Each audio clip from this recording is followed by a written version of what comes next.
అనగనగా చిత్రసీమ అనే రాజ్యాన్ని విచిత్రసేనుడు పాలించేవాడు. అతనికి గర్వం ఎక్కువ. ఒకరోజు ఆస్థాన వైద్యుడు శివశర్మను పిలిచి, నేను ఎప్పటికీ యువకుడిగా ఉండేలా, మరణం లేకుండా శాశ్వతంగా జీవించేలా ఒక మందు తయారు చేసివ్వు. అలా చేస్తే నీకు రాజ్యంలో సగభాగం ఇస్తాను. లేకపోతే ఈ పదవి నుంచి తొలగిస్తాను. నేను చెప్పిన మందు తయారు చేసిన వారికే ఆస్థాన వైద్యుడి పదవి ఇస్తాను అన్నాడు.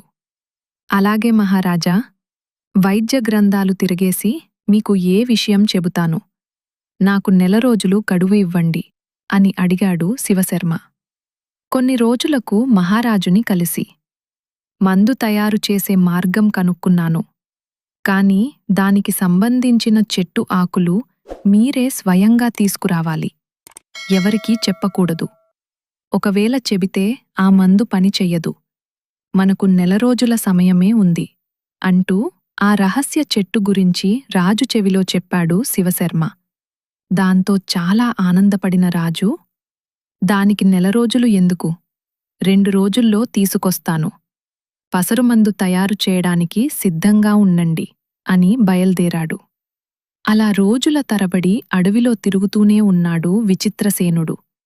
వైద్యుడు చెప్పిన ఆకు ఎక్కడా దొరకట్లేదు. అయినా అలాగే తిరుగుతూ ఉన్నాడు.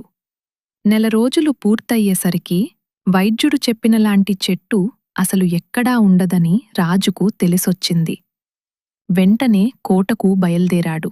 తర్వాత వైద్యుణ్ణి కలిసి, ఎప్పటికీ నేనే రాజుగా ఉండాలన్న ఆశతో ఆ మందు కావాలని అడిగాను. కాని మీరు చెప్పినట్లు ఆకులు రాలని చెట్టే లేదు. ప్రతి చెట్టుకు ఆకులు రాలుతూ వాటి స్థానంలో కొత్తవి చిగురిస్తున్నాయి. అప్పుడే అర్థమైంది, ప్రతిచోట మార్పు, కొత్తదనం అవసరమని అన్నాడు మహారాజు. ఆయనలో వచ్చిన మార్పు చూసి వైద్యుడు సంతోషించాడు.